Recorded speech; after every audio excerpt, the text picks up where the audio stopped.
So all the big shot fancy pants podcasters, they just go right into the show. They don't do an intro or anything. They just start talking. Should we just do that? Should we just Here we are. Welcome to the Passionate DJ podcast. I'm David. This is Matt. Hey.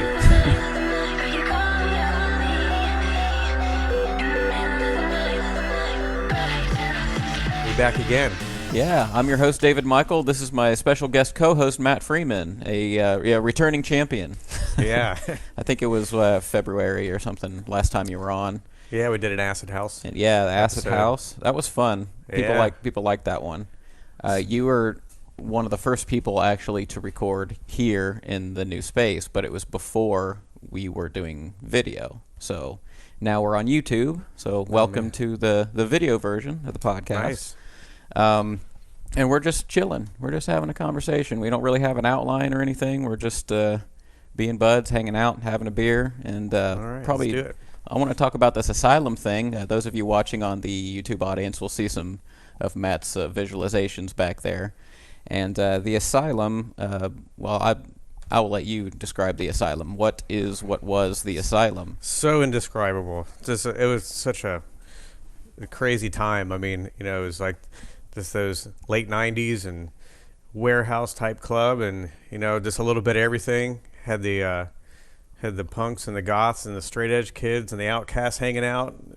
A little bit of industrial, a little bit of techno, a little bit of hip hop, a little bit of disco, and it just worked. And it was, it's something I wish we still had today, but it's cool that we still do the reunions, and we get a really good turnout for those. So it's good to see all those people from that time still coming back out. Yeah. So this was a club here in Dayton, Ohio. What was the time run of that? Was it the early 90s? It was probably 93-ish. Okay. And then to about 05. And it changed names a couple times towards the end. So it ended up as Fusion. So that was in 05, I believe. And then it was sold and turned into Daybreak. So that's where that's the building now. You can still see that on Patterson. They just kind of repurposed it. I think by the time I got there, it was already rebranded as Fusion. So I missed the glory days, but I hear a lot about them. I live vicariously through you and our mutual friends, Tommy and Tony and other people who had been there, kind of tell me what it was like, and it's fascinating to glean that information, because it seemed like it was such a big. It was a big venue, but it seemed like it was always packed out. By the way people describe it to me, it was always just a big party, Yeah, I mean, Wednesdays was, easy 1,500 people, 80s night. I mean, that's a lot to me. Wednesday. That's a lot in Dayton on a weeknight. Yeah, I mean, and it was every week, and nothing special, just 80s. Line out the door from the front, back. If you weren't there by 10, you're just waiting in line for a good hour. Then Friday night would come back up again. Everybody's back out. Saturday, everybody's back out. So it was good. I really liked. I think Wednesdays was fun just because of the amount of people and the energy. Saturdays was like a whole different type of energy, just because we would be playing so many types of music, so the energy kind of changed throughout the night. It's just cool to see that many different people just hanging out. So can you real quick, I'm going to ask you a question, and then I'm going to turn the heater off before I forget, or it's going to kick on. Can you kind of describe your history with that club and tell people what the context is and why you're involved with what we're going to talk about later with the reunions and everything? Your story as a DJ there and that kind of stuff. Well, it's like I started just going. Actually, Terry Rep, he invited me out, and I hated it. I thought it was just so uncomfortable. I hated the place. I said, I'm never coming back. And then I came back the next week. I started paying more attention to what the DJs were playing. After a while, Terry got me into DJing. I talked my way into closing Saturday nights for the last 30 minutes from another DJ, Joe, there. And Joe, I just bugged him every week. And finally he's just like, take it. Because I think he kind of wanted to just get out by that time. I said, cool. You know, I didn't want paid. I just wanted to be able to say I was DJing there. So he didn't feel like he lost anything. No, but he was more than meant a lot happy. to you. Because I think at that time, you know, we'd be closing at 4-ish. So he was ready to go. He was ready to go. So, you know, 3:30 to 4, just take it. So I was happy with that. Yeah. Kind of went into doing some Friday nights as well, and then longer sets Friday and Saturday. Joe also did the Wednesdays. He kind of stepped away from that, and Eric Heilman and I then were doing the Wednesdays. Okay. So, and then also, I don't know if you remember, Jeremy Hampton and I were doing Contact Thursdays. Okay. So we had Frankie Bones, Feel Good, Paul Birkin, DJ Funk, Wow. Nigel Richards. So we had all those guys Yeah. come through. And so, yeah, I just kind of, you know, I started off that 30-minute slot and then kind of just got to be involved with more of the nights. So you got your foot in the door and just kind of never yeah. left there.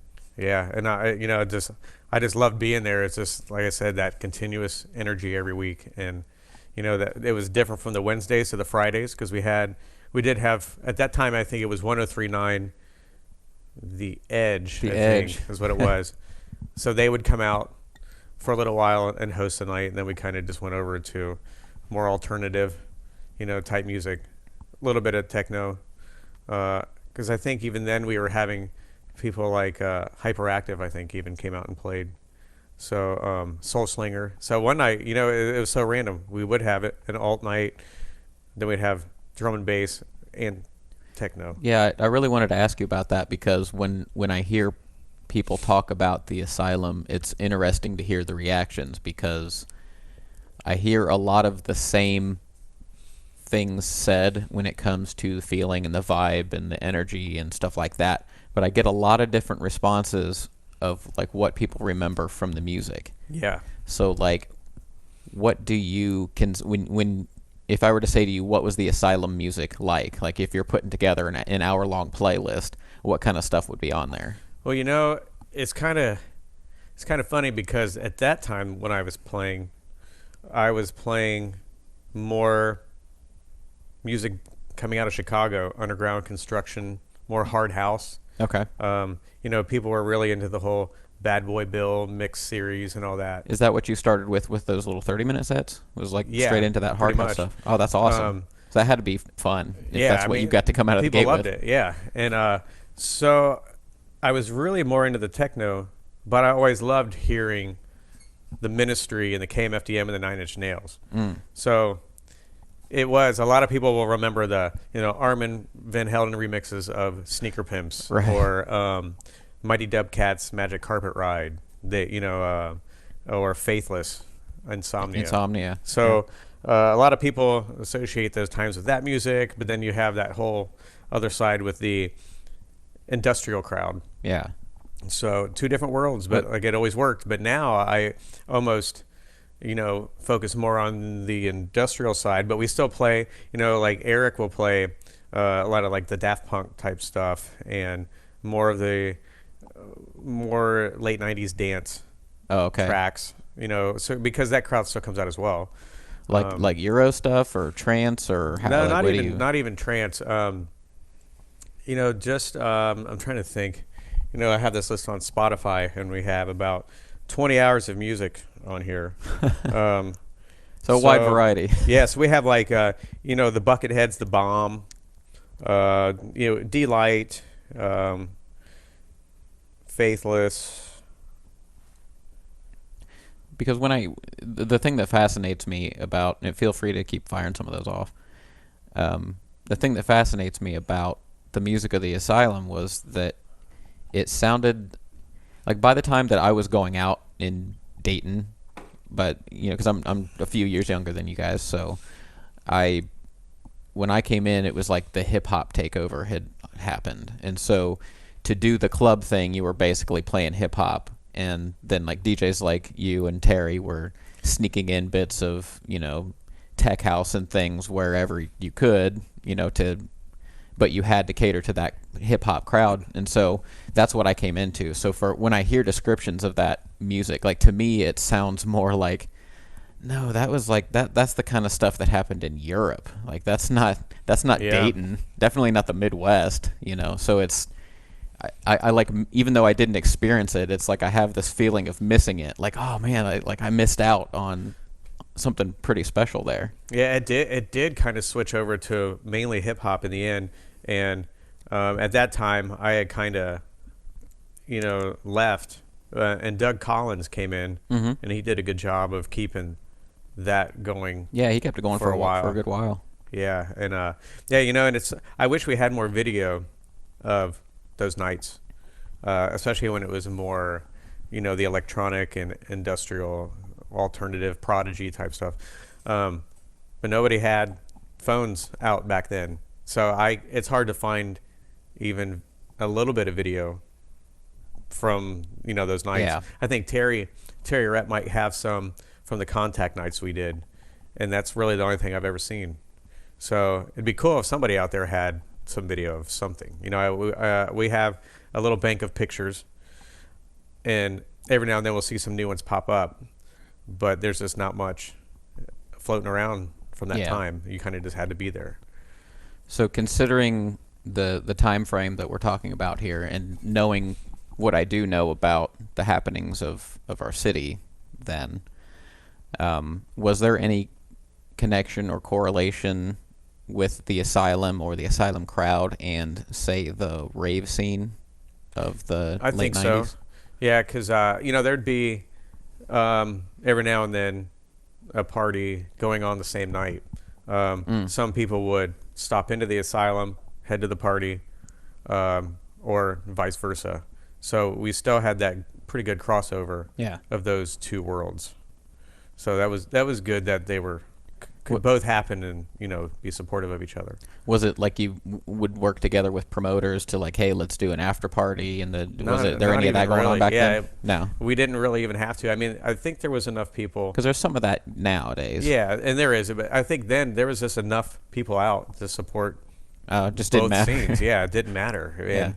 And it's a little slimmer now, Yeah. but yeah, I mean, we had a pretty good crowd back then. I mean, people wise. So And when did you stop DJing there?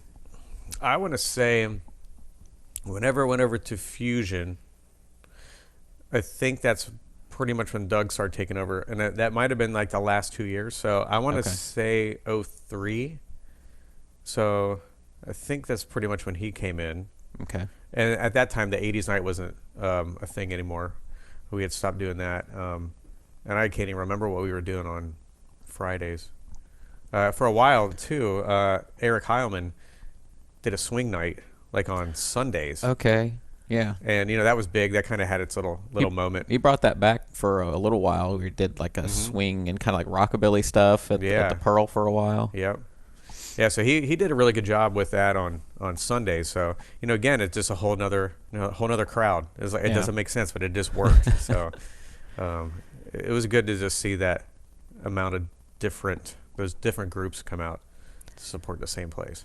We've got an episode coming up soon. It's already been recorded. Actually, it's in the queue, where we're going to be talking about well-rounded DJs. And I think that this is something you can speak to because you've have such a breadth of work as a DJ as far as the types of sounds that you've played and curated, and not only that, but even as like a promoter and the nights that you've built, and you've got a lot of smaller brands that you've worked on, but there's also like this Matt Freeman brand. You know what I mean? And I think that's probably the designer in you and the artist in you and the DJ in you. All that stuff just kind of conglomerates and mashes together to make a personal brand. And that's how, that's how people like you are, artistic types, I right? think I just can't pay attention to anything long enough. Well, so I'm just like, hey, okay, I'm going to do you're this not the for a first minute. person to Yeah, say so I'm that. just like, Yeah. and I'm going to go do this, and I'm going to do that. And I think it just keeps me interested in all of those things because I still have a love for all of them. I love, when Tony hits me up and he's like, hey, we got a new show. And so it's like, oh, cool. We get to do, a flyer for this. You get to look for some new music, that you have that crowd. And then it's cool to, the next month say, oh, I got to start on this reunion. Totally different. You don't get burned out. You get to kind of get reacquainted with the old favorites again, the music. Look through some old pictures. So it's totally different when it comes to the design, just the look, the feel, the music, everything. Yeah. So, and again, when we did our little, deep house night at Solar. Solar, it was totally different because, it's laid back, the crowd's just like enjoying the music, good food, good drinks. It's not a late night. Yeah. You're out of there by midnight and no stress, I miss those gigs, man. Those Yeah. were fun. Yeah. For those listening at home, Matt and I used to run somewhere between chill out and deep house and jazzy stuff. It was that kind of night at a loungy, classy restaurant type venue, and it was fun. And they're It was open cool. again, so Yeah. maybe we'll have to hit them up again for Yeah. that. Yeah, I love playing those kind of shows, man. It's a different type of DJing, a lot more laid back, and you Yeah. can just kind of kick it. But yeah, I think that's one of the cool things about you is that you've had experience with even if we're just talking about DJing, throw all the other things out for now.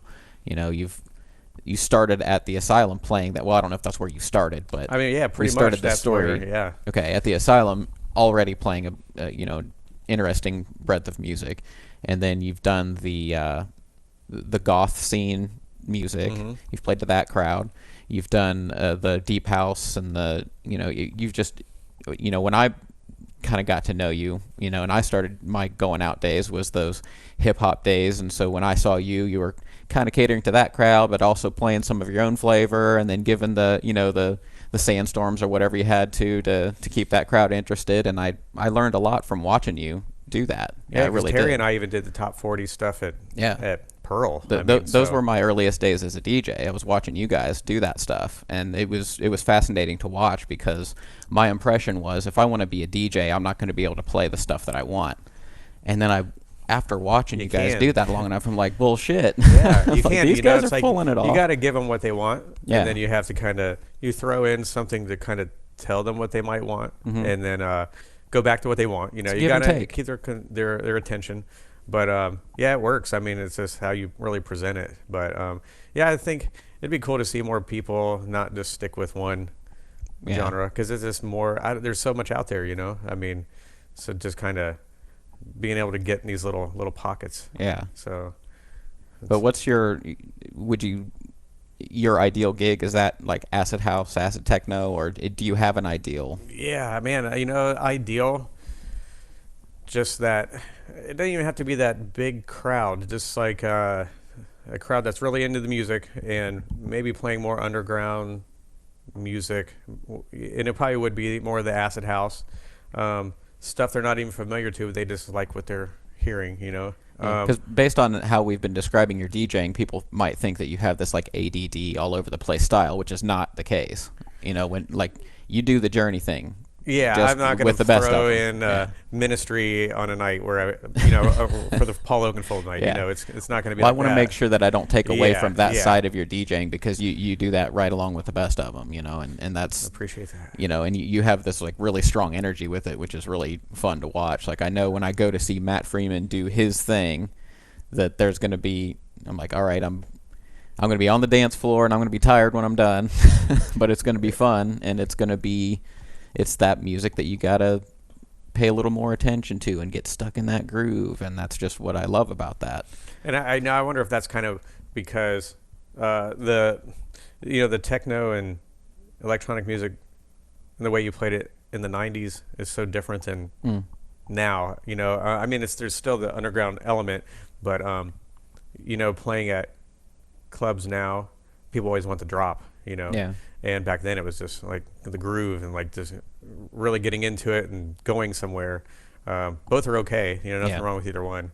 But yeah, I try to, I think maybe even combine a little bit of that with some of the newer stuff that will have a drop or whatever. Yeah. And it is cool to play an acid track or a techno track that came out in 90. You know, it's like, I mean, that's what, 30 years old. Yeah. And there's some stuff that was done so well you wouldn't even know. You know, and you I always see people sneaking the Shazam of the old stuff, Yeah. and I'm like, oh, that's cool. They're gonna find that came out like 94. You know. Yeah. So it's always good to expose people to that early music for sure. It kind of makes you feel like you're still doing the DJ thing when that happens, right? Yeah. Because like DJing, a lot of DJing used to be about like, I'm the music curator and I'm finding these things and sharing them with you and helping you discover them. And that kind of went away as the rarity of music has mostly disappeared in today's world, right? Which is great, and I'm not saying that should change, but there are things missing, you know, from that. And so it's cool that you get to still do that DJ thing by giving that to that person who went, what was that, and they Shazammed it, and now they're able to just take that rabbit hole and use the technology to an advantage, and maybe they have gotten into a whole new world of music just because you dropped that track that was 30 years old, you know. Train spotting is totally different now. Yeah. There's no more looking at the label. What was that? Now it's a sperm. Yeah. And there it is. Cool. So Yeah, it's you know, pros and cons with the way things are now. Totally. Yeah, it's tricky. So, man, what else do you want to talk about? You know, I thought you could just like come in here and we could just talk about Subarus. We just like we could. we just throw all the music stuff out and talk cars, right? Yeah. So what year's yours? Mine's a 2010. Because we both have WRXs. Yeah. Yeah. Base WRXs, not the STI. And I got the 17, and I keep saying I'm going to do something to it, and I haven't yet for almost 2 years. But I've gotten as far as putting plastic dip on the wheels so that they don't look crappy, and that's about it. But it did come with exhaust, so it already sounds nice. that's good. And tint and stuff. Yeah, I did the tint. That was all I did. Yeah, yours looks great though. But, yours is that thanks. traditional Subaru blue. Blue, yeah. It's like looks like a rally car just sitting out there in my I love driveway. it. I love it. But I think I don't do anything to it because I'm still making payments on it. So Oh, yeah. I'm cheap. Yeah, that is the benefit of buying one a few years older, is I don't feel bad about that. Yeah, and since I have a warranty, I don't really want to do the mods Right. yet. But Yep. when that's up, then I'll probably do them. Yeah, I love it, man. I traded in a Ford Fusion on it, which was a great car. I think the only thing I miss is the 6-speed. I went to a 5-speed, which the STI has, but So the STI that's a 6, right? it has a 6-speed, but the suspension's a lot stiffer, and so like our buddy Tommy has one, and it's like highway driving and stuff is kind of annoying for a daily. So I'm pretty happy with because I don't feel like I'm limited by the car's handling abilities. It'd You know be what I nice mean? in the winter too. Yeah. So. Have Yeah. you had it out? You had it in the winter last year. Last didn't year was my first winter. you? Yeah, it's fun. And I got snow tires, which I got to put on now because we had our first icing here Yep. the past few days, which was fun. Yeah, you got to get those on because it's going to be snowing before you know it. Those cars make you feel like a superhero in that Oh, weather, yeah. though, which means you got to be careful. Exactly. Oh man, so let's talk about the reunions, because those have been going on for probably longer than the run of the Asylum by now. I think we've done about maybe 8, but we were doing 2 a year. So now we just went back to doing 1. And When was the first reunion? maybe 4 or 5 years ago. Okay. And we were doing It this. seems like it was at longer Vex. than that. It could have been. I mean, it kind of starts all coming together, you know. Sure. And especially because we did 2 a year, so I'd have to think back when we did that first one, but it was probably about 5 years ago. And we did those at Vex, and Vex was owned by the same owner that owned the Asylum, Scott Etzel. Right. So it was just fitting, you know. He had a lot of fixtures from the Asylum in there. There were some tables, even actually the furniture that was in the VIP room was from Parallax. So that's Right. you know that was still being used, and then Eventually, the cage. went the in shark there. cage, yeah. And I finally got that. So Yeah. you know, I had it stored in the garage, folded up. You know, it's a shark cage, so it was not small.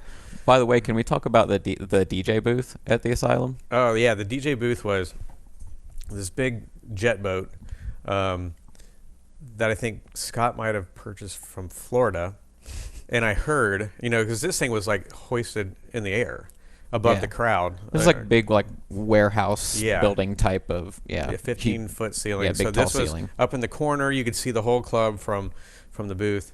I heard that he somehow did that himself, got that up.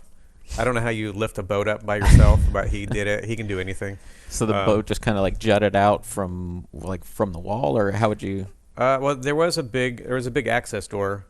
He brought it in, left it right there, and so it was on some stands. He had fabricated some steel stands. Yeah. And you could walk. You could still do the loop. That was the thing about that club. It was so we always there's a couple of us that always say, oh, if you have a club, you got to have that loop where you can keep walking. Right. You can't just walk in a straight line. Get the beer, go Yep. outside and smoke, come back Walk in, around, and make a go request to to the the dance DJ. floor. Yeah. So yeah, I mean, he laid it out well. I mean, Yeah. because you could see everything, and then the cage was actually at that time, I think, above one of the bars, the front bar.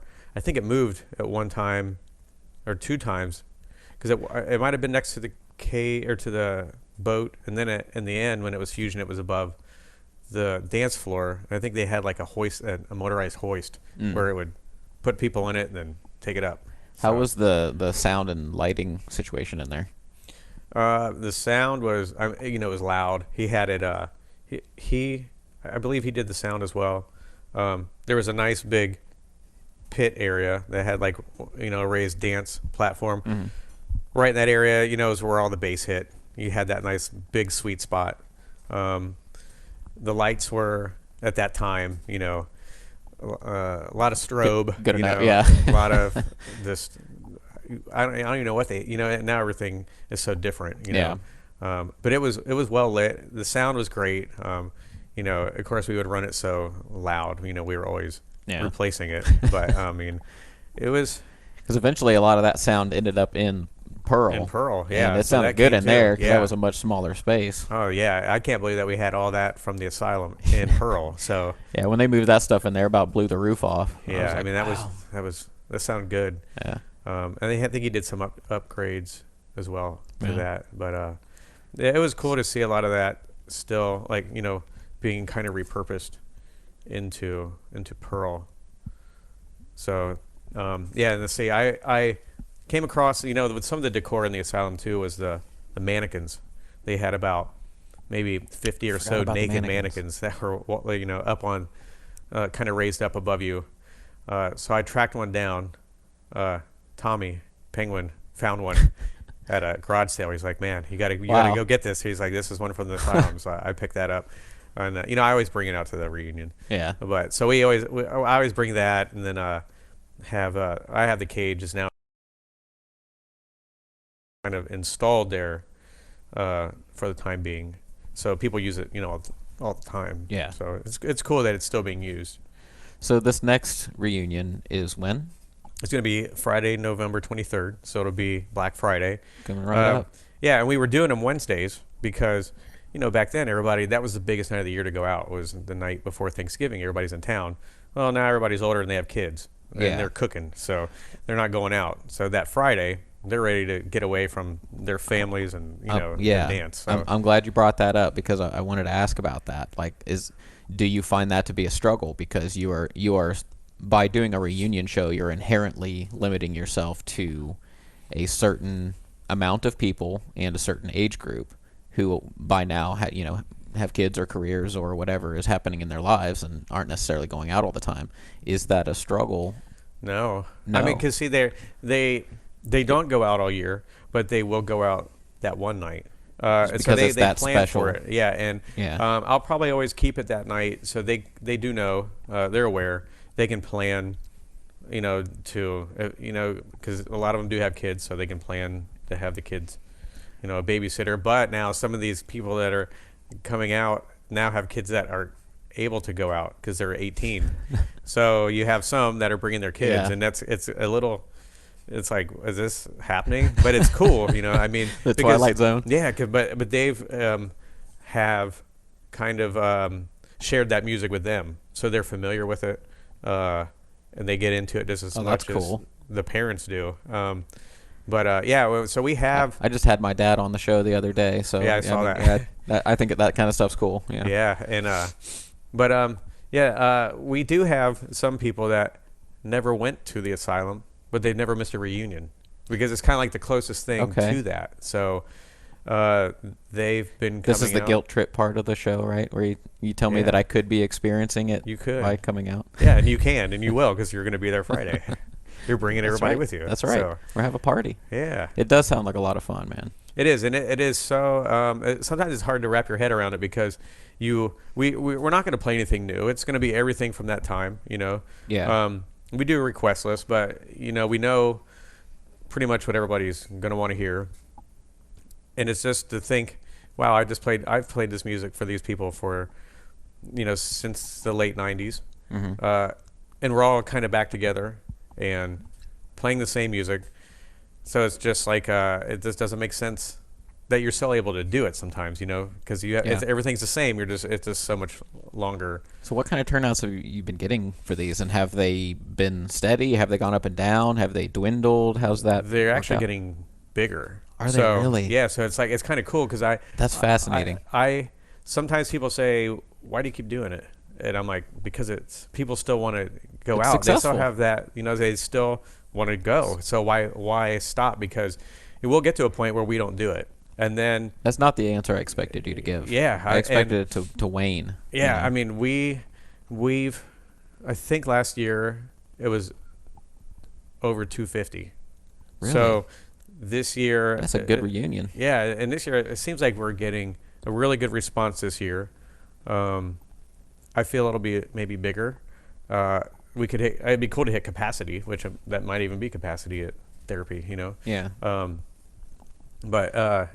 mean, it's cool that it is getting bigger. I mean, I just never would have guessed that. So does that crowd expect a certain genre, or do they expect a certain random mixture because it was so varied? Well, I think we're all on the same page. They're going to hear, we could pretty much just print a piece of paper with a list on it, and they can just check off what they want, because it's going to be, we're going to play what they're probably requesting.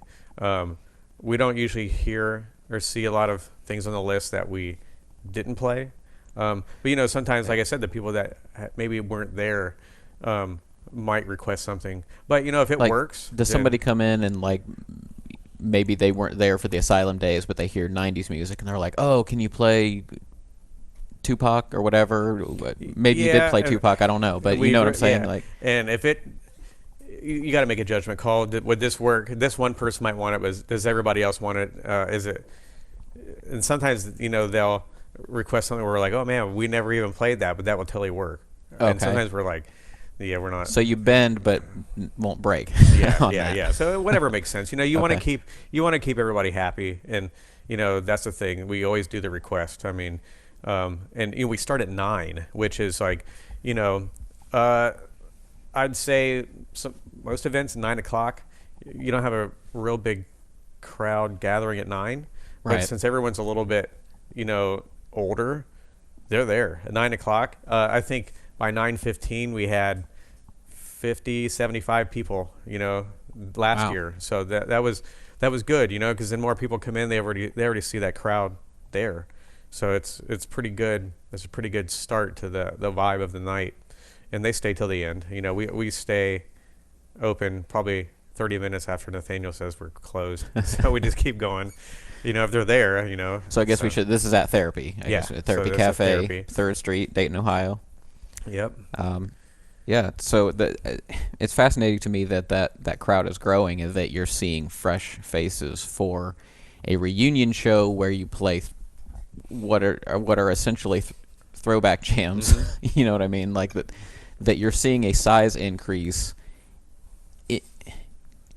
in a smaller city, no doubt. I mean, this isn't like a growing brand that you've built, in a suburb of New York that has, this is just fascinating to me that that's working. Yeah, we're not recreating anything, but I think it's just maybe people just like the fact that it's still alive, because 1470, that was like such a big club, and that was open way before the Asylum, but they'll do reunions. There's not as big of a turnout. and it kind of, I'd love to see more people even come out for that. The more the better. Yeah. But we're all going to get to a point where there's just not, either the turnout's low or it's just not, doesn't make sense to do it anymore. Yeah. And I think about it where I'm like, wow, 8 more times, I'm going to be 50. I'm like, we're going to be 50, so it's going to be like all these old folks dancing.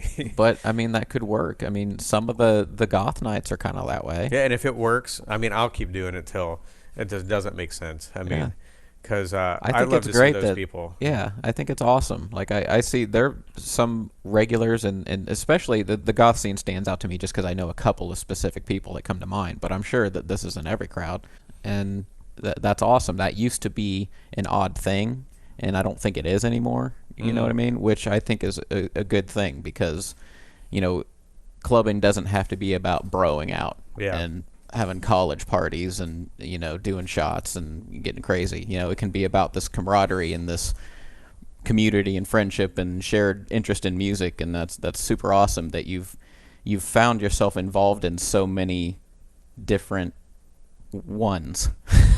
Yeah, I mean, all these little groups, these pockets. I mean, Pockets is a good word.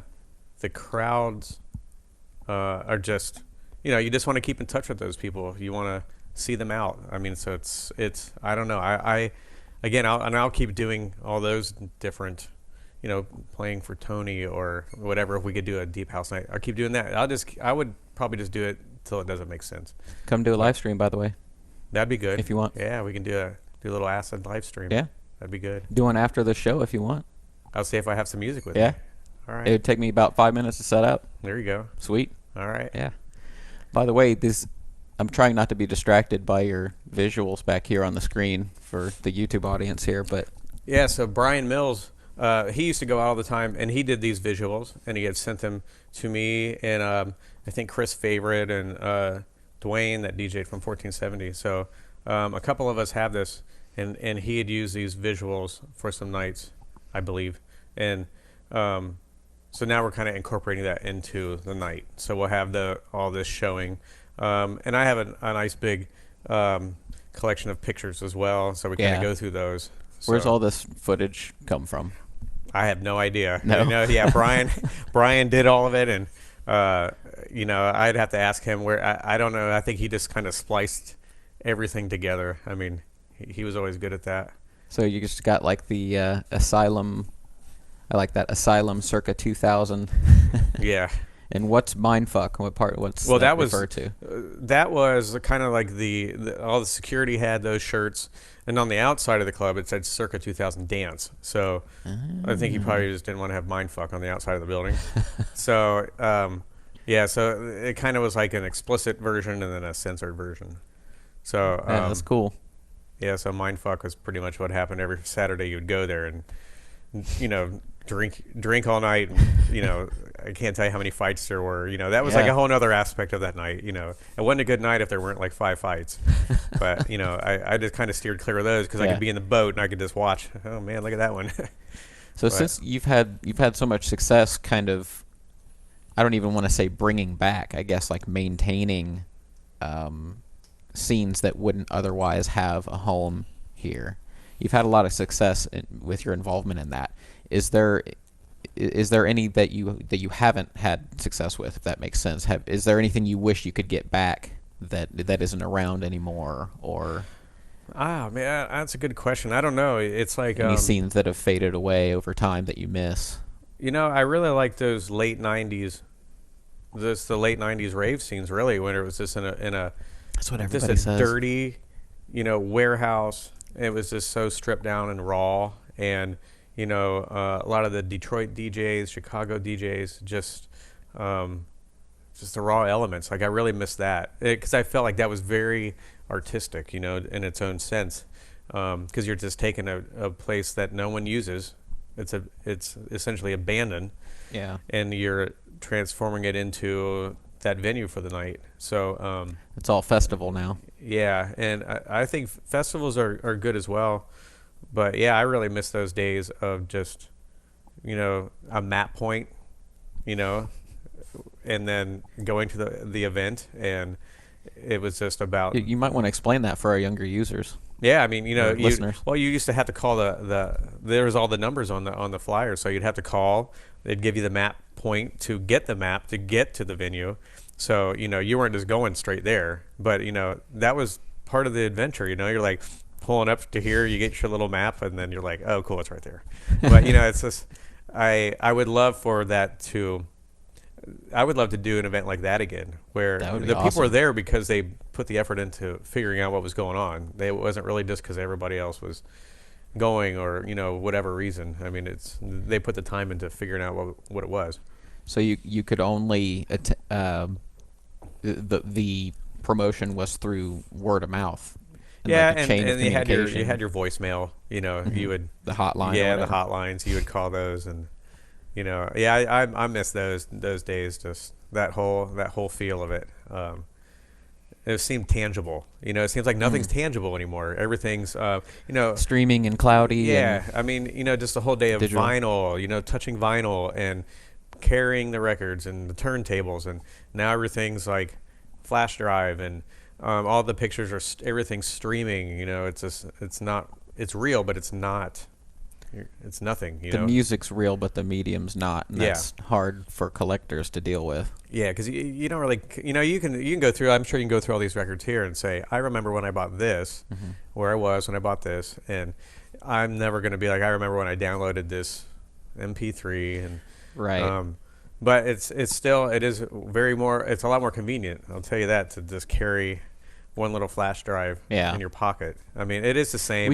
We can feel nostalgic over it and still realize that it's ridiculous for us to be doing that Yeah. on the regular now. Yeah, I mean, I couldn't imagine just bringing records anywhere at Yeah. this point. But You still got some though. yeah, I mean, I have thousands of them, and I would still I would love to come here and just do Yeah, all vinyl. I was gonna and say just- do an all vinyl one next time. yeah, I mean, because you don't see that as much, and it's cool. Like you'll see That is the cool thing with the streaming thing, though, is like you can find an audience to play whatever you want to whoever, So you want to do an all vinyl set, cool. Turn on the camera and let's do it, Whereas Yeah. it's like, oh, I got to drag all these records out to this club that's not going to have tables anyway, and I'm going to break my back over it, and blah blah blah. You can kind of do things on your own terms. and you can get so much. I mean, you can get so much music, streaming now that doesn't even come out on Yeah. vinyl. So, I mean, there's advantages as well to that. So I'm not knocking, technology or any of that now, because I mean, I definitely love to just throw my drive in and just. Oh, you've used a little bit of everything by now, right? I mean, Yeah, when 'cause I we've met done you, Tractor and when I met you, you were using Serato, I think. yeah.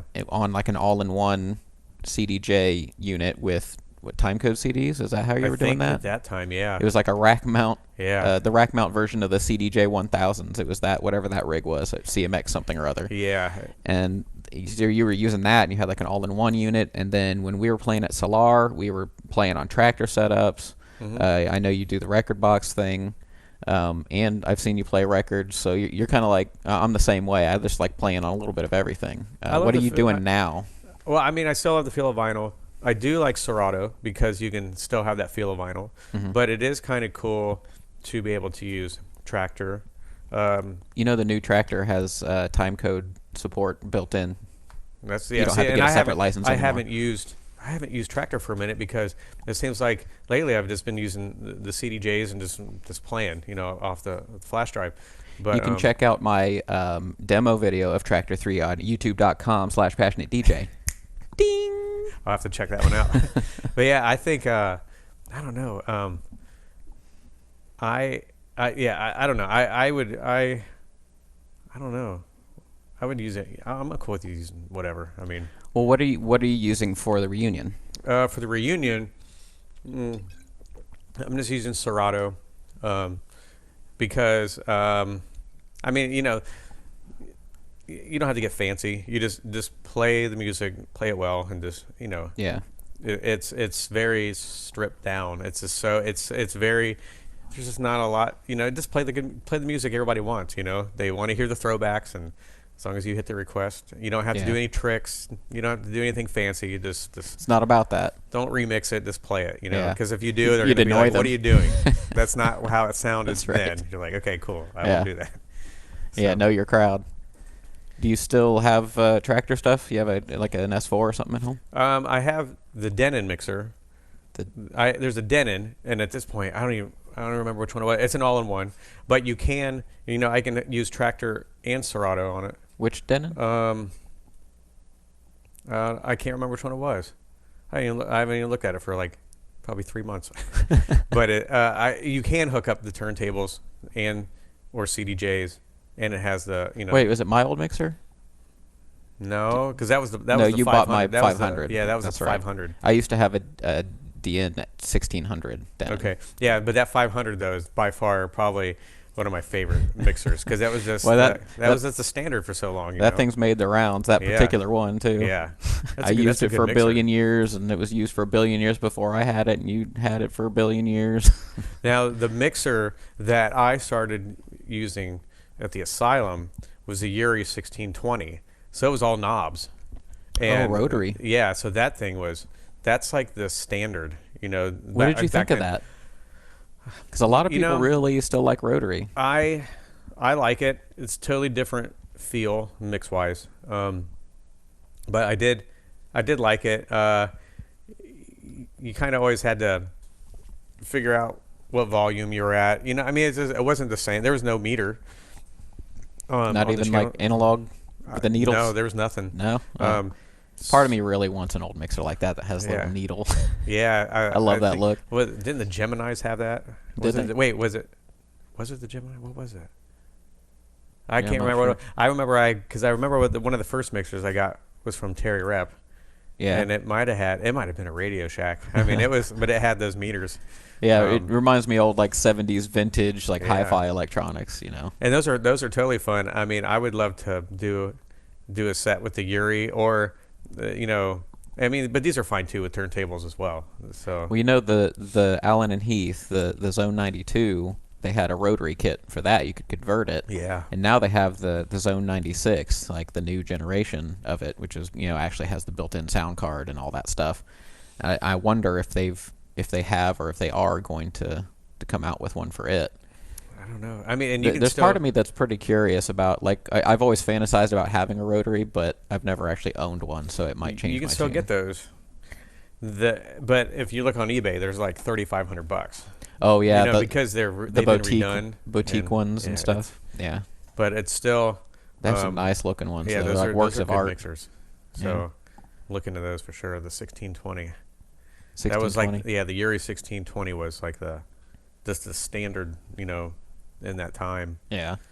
I was really a big fan of that Rain mixer, the MP 2015 it was a rotary. But I kept reading reviews on it, and a lot of people mentioned that it sounded really digital and harsh and stuff like that. I'm like, wow, that kind of defeats the purpose for me. If I'm gonna snob out, I'm gonna do it right. You know what I mean? It's gonna sound warm and analog and blah blah blah. I'm gonna hear people describe it that way. All right, man. Is there anything else that we should bring up or? No, just come out Friday. Come out Friday. We're opening at 9. We'll be going until hopefully 3:30 or so, and. It's like if you want to kind of have that feel of going out and people not worrying about being on their phones all night and all that crap, and come out and be social and dance and drink some Jameson with us and some beer and have fun. Well, thanks for coming back, Matt. Thanks for having me. Appreciate it. I'll get you set up and play some tunes for a while. All right, let's do it. And thank you to everybody. Don't forget to check us out on YouTube. Also, don't forget to check out our monthly bonus show called After Party. You can gain access to that by becoming a supporter at patreon.com/passionatedj. Thank you guys so much. Keep on spinning. This has been the Passionate DJ Podcast. Ciao.